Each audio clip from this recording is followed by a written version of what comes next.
Former Special Counsel for the U.S. Justice Department, Jack Smith's report on his investigation into Donald Trump's attempts to void the 2020 election outcomes.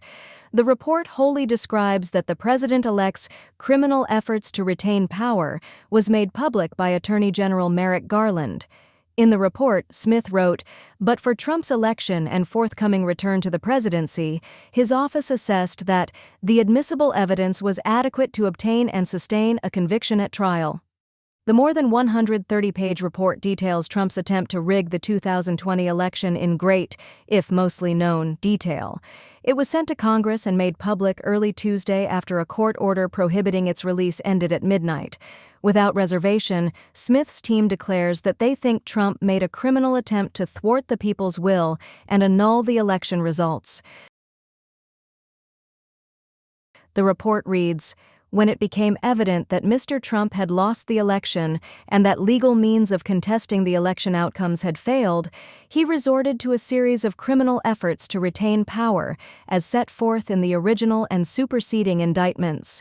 The announcement represents the special counsel's last formal statement regarding his investigation into the events leading up to January 6, 2021, and the attempts by Trump and his associates to obstruct the peaceful transition of power.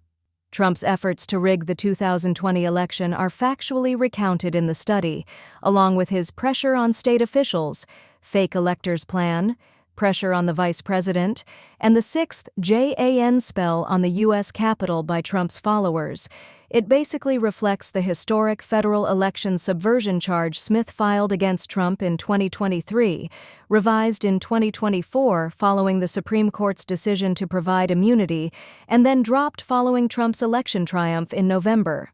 In reference to Congress's certification of the Electoral College results under the Electoral Count Act of 1887, Smith remarked, "This democratic process had functioned in a peaceful and orderly way for over 130 years until Mr. Trump obstructed it."